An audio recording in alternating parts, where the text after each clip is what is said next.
We used to know things, Canada, and one of those things we used to know is that strong foreign policy demands clarity and resolve, standing firm against threats like Iran's nuclear ambitions and state-sponsored terrorism without wavering for unknown reasons. The ability to communicate clarity and resolve is necessary to reassure our allies, uphold international security, and show Canadians that their leaders won't bend under pressure or second-guess their alliances.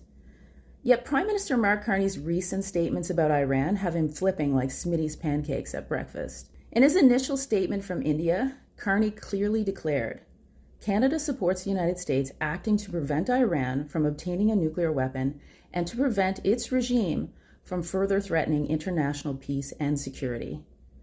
At this point, he reaffirmed Israel's right to defend itself and condemned Iran's role as the principal source of instability and terror. But within days during his Australia visit, Carney shifted. He reaffirmed support for the US-Israeli strikes, with some regret, called the conflict another example of the failure of the international order, suggested the actions appeared inconsistent with international law due to lack of UN engagement or ally consultation, and urged rapid de-escalation even as he refused to categorically rule out Canadian military participation.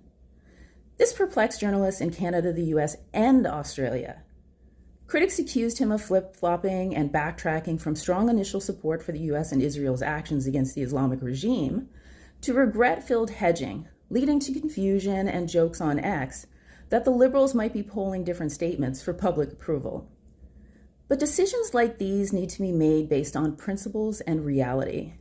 We used to know why clarity and resolve mattered in a prime minister: to properly reflect Canada's values to the world, as well as our allies and enemies. Canada deserves better.